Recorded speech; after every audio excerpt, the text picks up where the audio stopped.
미국인 남편과 결혼해서 현재 미국에 거주 중인 여성이에요.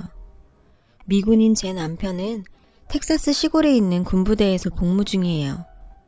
우리나라로 치면 완전 깡촌이죠. 땅도 넓어서 주위가 허허벌판인데다 가장 가까운 마트에 갈래도 차로 40분은 달려야 하는 곳이죠. 하지만 이곳에서 저는 외롭지 않게 잘 지내고 있어요. 남편 동료의 아내들과 친해져서 친구처럼 지내고 있고 시댁도 멀지 않은 거리에 있거든요. 차로 30분 정도 거리니까 땅 넓은 미국에서는 이 정도면 이웃이죠. 시부모님은 한국에서 쭉 살다 타국으로 시집온 저를 딸처럼 아껴주시고 예뻐해주세요. 특히 시댁 식구들 중에는 누구보다 제게 힘이 되어주는 사람이 있는데요. 바로 남편의 여동생인 제 시누이예요. 저와 1살 차이가 나는 시누이와 저에겐 특별한 인연이 있어요. 시누이는 한국인이거든요. 정확히 말하자면 한국계 미국인이에요. 한국에서 입양된 입양아죠. 유창하진 않지만 한국말도 어느 정도 할 줄 알아서 의사소통도 가능해요. 시누이 얘기는 나중에 하고 먼저 제 얘기부터 시작할게요. 앞에서 말했다시피 저는 결혼 후 미국으로 오게 되었어요. 그 전에는 미국과 전혀 상관없는 인생을 살았죠. 저는 평범한 가정에서 외동딸로 태어났는데요. 형제 자매가 없어서 어린 시절에 늘 외로웠어요. 성격도 소심한 편이었고요. 그래서 놀이터에 가도 다른 아이들과 어울리지 못하고 구석에서 혼자 놀았죠. 선뜻 다가갈 용기가 없었거든요. 그러니까 제가 6살 때였어요. 그날도 전 혼자 놀이터에서 모래놀이를 하고 있었죠. 그런데 어떤 남자애들이 와서 제 모래놀이 삽과 그릇들을 뺏어가지 뭐예요. 저는 당황해서 어쩌지도 못하고 돌려달라고 조그맣게 말했어요. 그 애들은 그런 절 놀리기만 했죠. 당황한 저는 울먹이기 시작했어요. 그때 뒤에서 누군가 소리쳤죠. 야, 어디 남의 걸 뺏어가? 니들이 도둑이야? 경찰에 신고한다. 누군가 하고 돌아봤더니 저희 동네에 사는 언니더라고요. 절 괴롭힌 아이들을 향해 휴대폰을 들고 소리치고 있었죠. 아이들은 그 모습에 겁을 먹었는지 제 장난감을 던지고는 도망쳤어요. 언니는 제게 다가왔어요. 신경 쓰지 마. 근데 괜찮니? 왜 혼자 놀고 있었어? 언니는 다정하게 물었어요. 그제서야 안심이 된 저는 나도 모르게 앙 하고 울어버리고 말았죠. 언니는 그런 저를 안아주며 달래줬어요. 나는 김지희야. 넌? 정수진. 그날 이후 우린 친해졌어요. 집도 가까웠고 부모님이 맞벌이 하시는 탓에 유치원이 끝나면 늘 집에 혼자 있어야 했던 제게 언니는 선물 같은 사람이었으니까요. 당시 7살이었던 언니는 유치원에 다니지 않았어요. 언니 동생도요. 형편이 넉넉지 못해서 그랬나 봐요. 언니는 자기 집에 절 데려가선 가족들도 소개시켜주고 맛있는 것도 주었죠. 언니 남동생은 저보다 어렸는데 저를 잘 따르고 착했어요. 언니네 엄마와 아빠도 저를 무척 귀여워해 주셨고요. 저랑 1살 터울인 언니는 저의 유일한 친구였고 가장 든든한 백이었죠.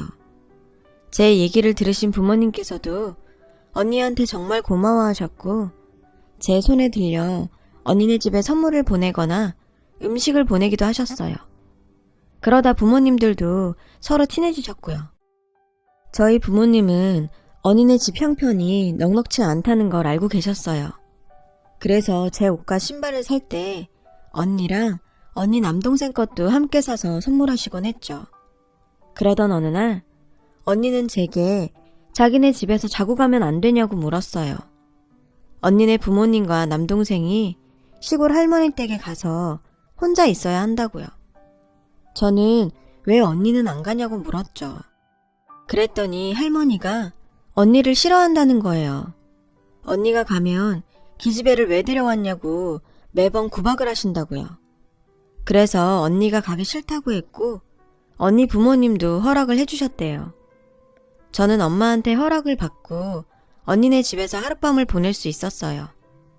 당시 초등학교 1학년이던 언니는 나이답지 않게 간단한 요리도 하고 설거지, 청소도 다 잘했어요.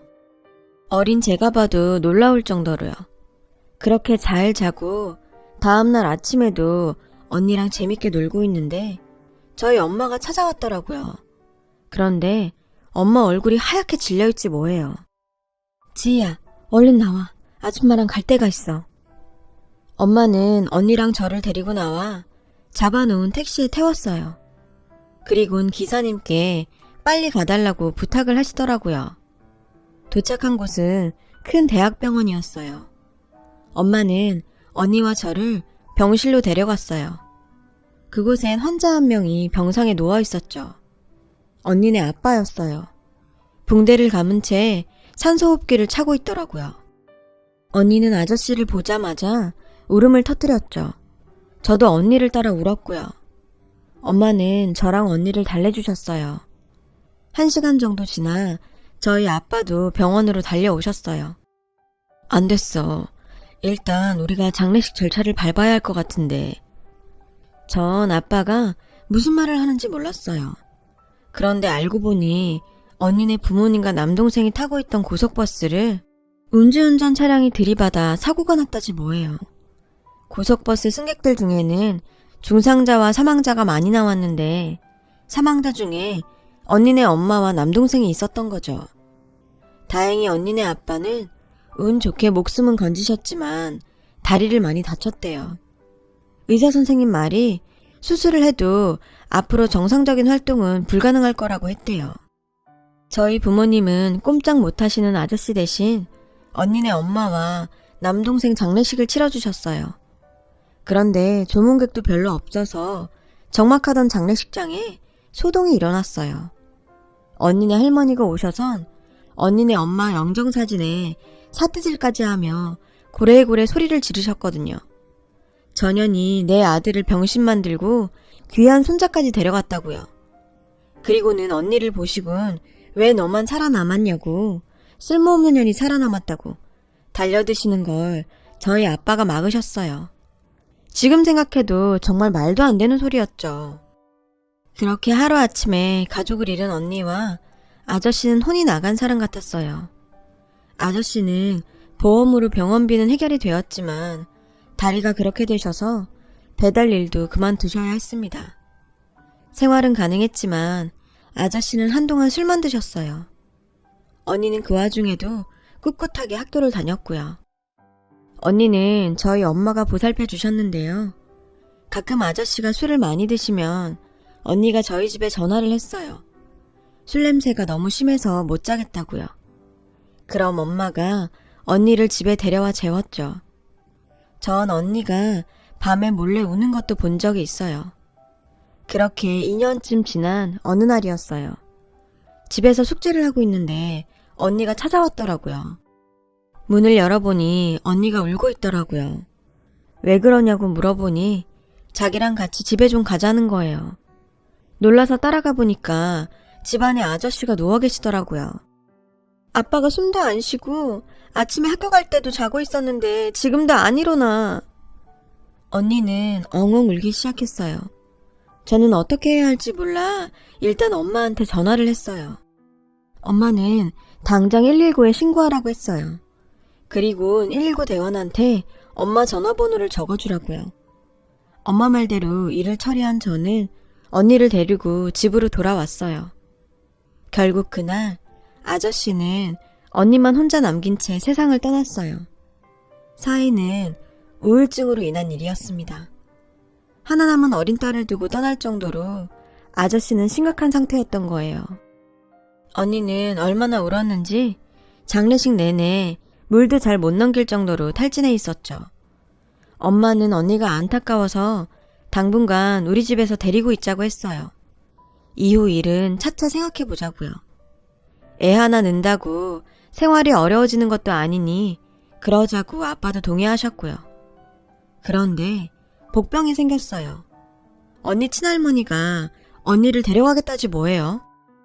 엄마는 한 번에 알아보셨죠. 언니를 위해 좋은 결정이 아니라는 걸요.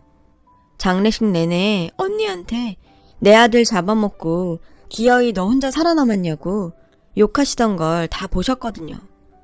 할머니한테 가면 언니가 힘들어질 게 불보듯 뻔했죠. 하지만 저희 부모님은 힘이 없었어요. 친가족도 친척도 아닌 그저 이웃집 아줌마 아저씨일 뿐이었으니까요. 할머니 쪽에서 친권을 주장하고 키우겠다고 나섰으니 법적으로도 권한은 할머니 쪽에 있었어요. 언니는 결국 장례식이 끝나고 일주일 뒤 할머니 집으로 가게 됐어요. 떠나던 날 아침 언니는 여느 때처럼 우리 식구와 함께 밥을 먹었어요.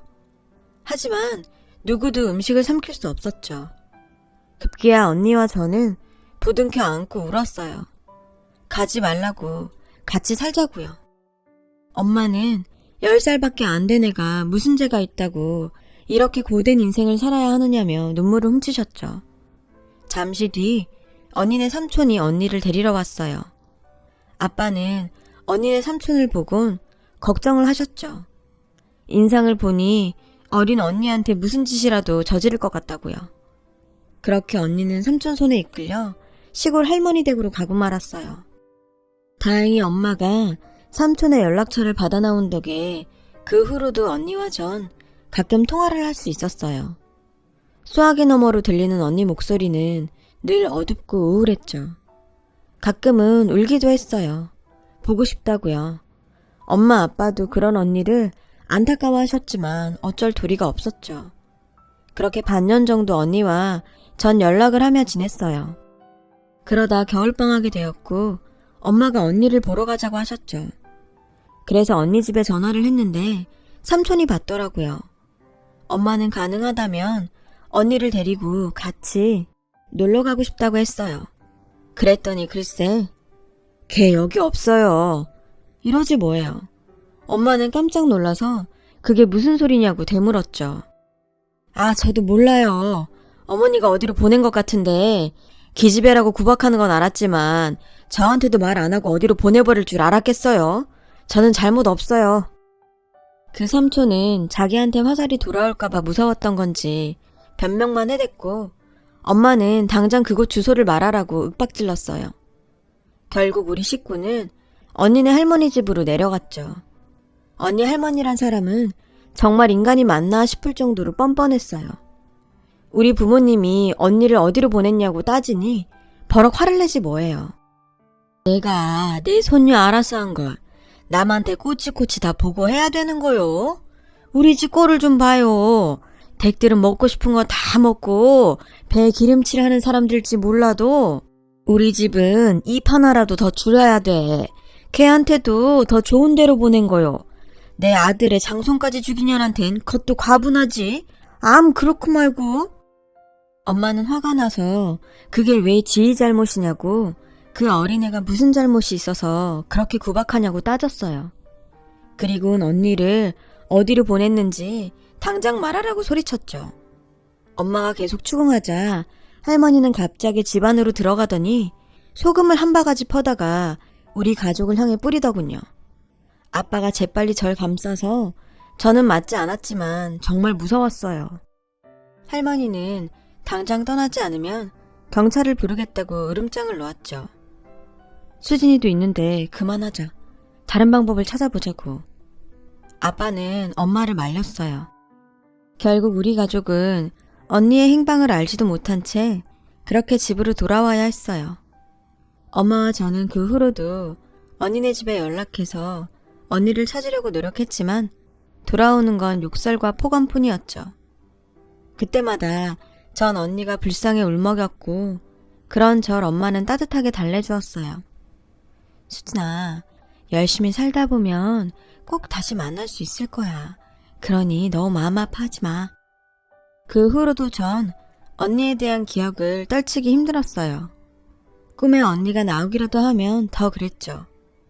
다만 시간이 흘러감에 따라 조금씩 언니를 떠올리는 날이 줄어들긴 했어요. 시간이 흘러 저는 대학에 진학했고 평범한 대학 생활을 보내고 졸업학기를 맞았죠. 취업전쟁에 끼어들어 치열한 경쟁을 벌인 저는 다행히 전공을 살려 외국계 기업에 입사할 수 있었어요. 직업상 외국인들을 많이 만났고 해외 출장도 많이 다녔어요. 그러다 지금의 남편을 만나게 되었죠. 입사한 초기 저희 회사에 선한 인상의 외국인 사원이 있었는데요. 바로 제 사수였죠. 파란 눈동자가 예쁜 사람이었어요. 늘 웃으며 친절하게 업무 지도를 해주셨죠. 하지만 제가 입사하고 1년 반쯤 지나 미국 지사로 돌아가 버렸어요. 사수가 미국으로 돌아가고 9개월쯤 뒤 전 미국으로 출장을 가게 되었고 어떻게 알았는지 사수가 연락을 했더라고요. 만나자고요.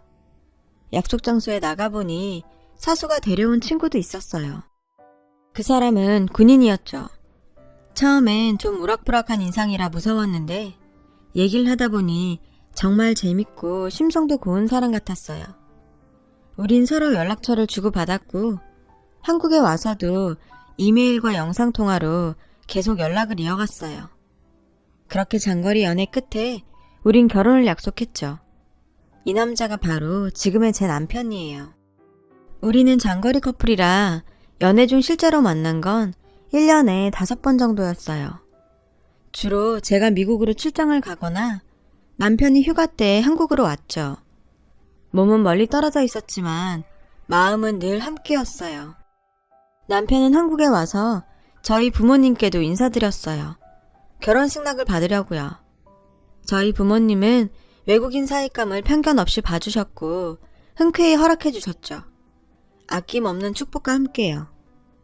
그렇게 장거리 연애를 이어가는 중 전 승진을 했고 남편도 군대에서 진급을 하는 등 우린 각자의 자리에서 성과를 내게 되었어요.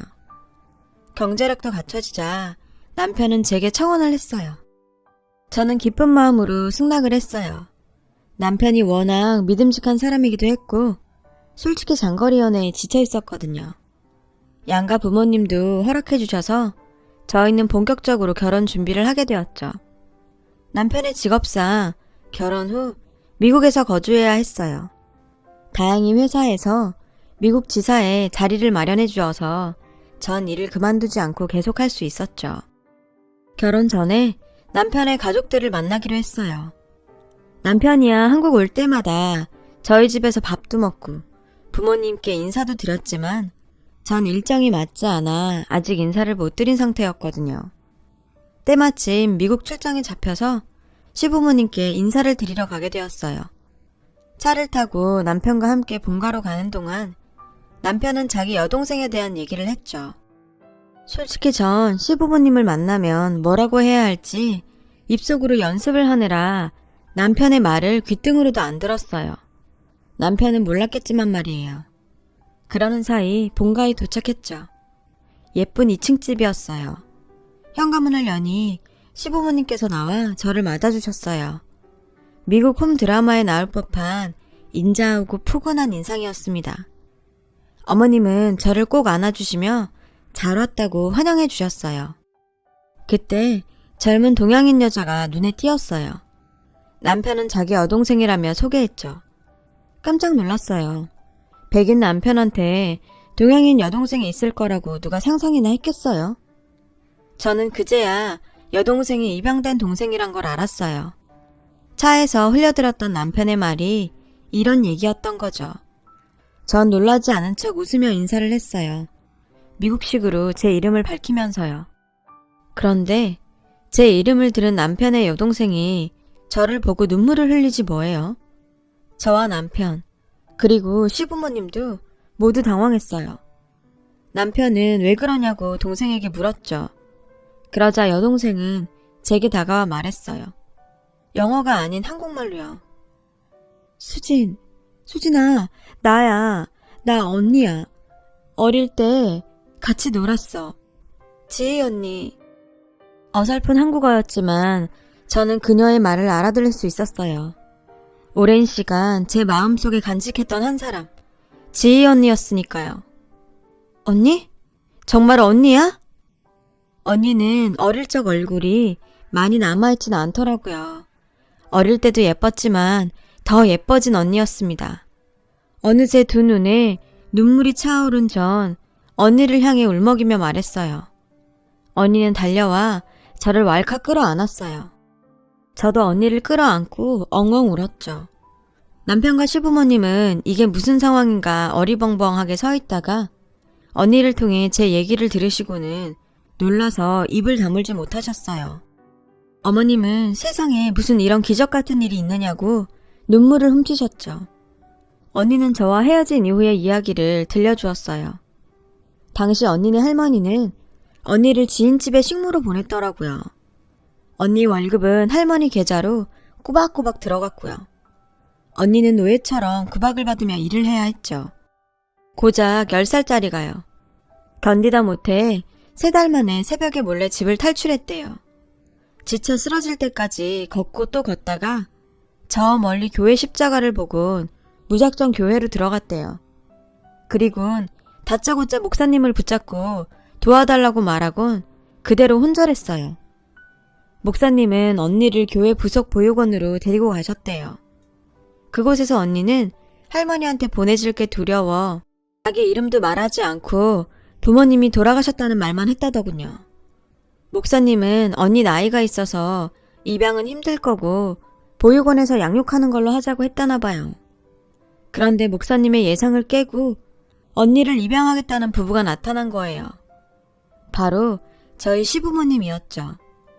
언니는 그렇게 입양되었고 10살 겨울 미국으로 오게 되었어요. 미국에서 양부모님의 사랑을 듬뿍 받고 자란 언니는 대학을 졸업한 뒤 현재 디자이너로 일하고 있대요. 언니는 저를 단 한순간도 잊어본 적이 없다고 하더군요. 미국에서 영어를 공부하면서 한국말이 흐릿해졌지만 제 이름만큼은 절대로 잊지 않으려고 매일매일 노트에 적어가며 기억을 했다고 했어요. 언젠가 꼭 만날 거라 믿으면서요. 그런데 이렇게 한 가족이 되다니 정말 믿기지가 않는다며 너무 행복하다면서 어쩔 줄 몰라 하더군요. 전 이 소식을 한국에 계신 부모님께 전해드렸어요. 부모님도 놀라서 입을 다물지 못하셨죠. 부모님은 결혼식 일주일 전에야 미국에 오셔서 상견례 자리를 가지셨는데 그때 언니를 보고는 정말 많이 우셨어요. 그건 언니도 마찬가지였죠. 언니 말로는 한국에서 저희 친부모님이 돌아가시고 저희 부모님을 자기 엄마 아빠라고 생각했었대요. 할머니만 아니었다면 그때 한 가족이 될 수도 있었으니 틀린 말은 아니죠. 그렇게 감동적인 재회 후 저와 남편은 결혼식을 올렸고 저와 언니는 진짜 가족이 되었어요. 남편이 질투할 정도로 언니와 저는 늘 붙어 다녔어요. 시댁에도 자주 놀러가서 언니랑 밤새 수다를 떨곤 하는데요. 10년 넘게 쌓아온 밀린 이야기들을 풀어내기엔 밤이 너무 짧아서 늘 아쉬워하고 있죠. 어린 시절 시작된 작은 인연이 10수년이 지난 지금 한 가족으로 완성될 줄 누가 알았겠어요.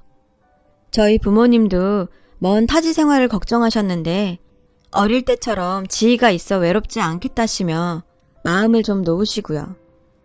멀고 긴 길을 돌아 다시 만난 만큼 앞으로도 끈끈한 우정 이어가려고 합니다. 제 긴 사연을 들어주셔서 감사드려요. 인연이 소중한 하루 되시길 바래요.